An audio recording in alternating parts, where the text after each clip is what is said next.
வணக்கங்க. எல்லாரும் நல்லா இருக்கீங்களா? இன்னைக்கு நம்ம சேனல்ல மண்பாண்டம் எப்படி கழுவுறதுன்னு அந்த டிப்ஸ் மட்டும் பார்க்கலாம் வாங்க. தேங்காய் பஞ்சு சட்டி, இந்த சட்டி கழுவணும்னா நம்ம சோப்பு போட்டு கழுவுறோம். அது என்ன ஆகும், இந்த கெமிக்கல்லாம் போயிட்டு உள்ளே அது பிடிச்சிக்கும்.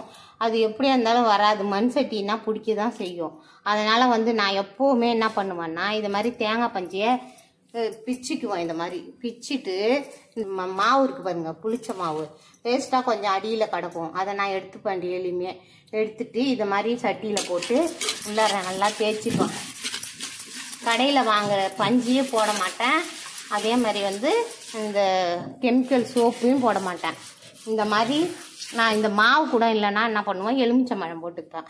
அந்த மாதிரின்னா உங்களுக்கு சட்டிலாம் நல்லது, உடம்புக்கு நல்லது, எந்த கெமிக்கலும் வராது. இது பாருங்க, இப்படி தான் நான் கழுவுறது எப்போவுமே.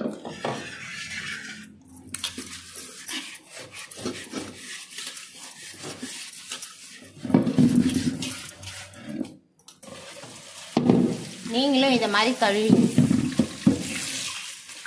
கழுவுனீங்கன்னா நல்லது உடம்புக்கு. இங்கே பாருங்க எவ்வளோ பளிச்சுன்னு இருக்கு. எவ்வளோ எண்ணெய் பிசுறு இருந்தாலும் அழகாக போயிடும். நான் பாத்திரமே அதே தான் கழுவோம். மாவு புளிச்சிடுச்சுன்னா இந்த பாத்திரம் அப்படியே தான் கழுவோம் பாத்திரமே. ஏன்னா மெயினாக உங்களுக்கு சட்டியில் பிடிக்காம இருக்கிறதுக்கு மெயினாக காமிக்கிறேன், அவ்வளோதான்.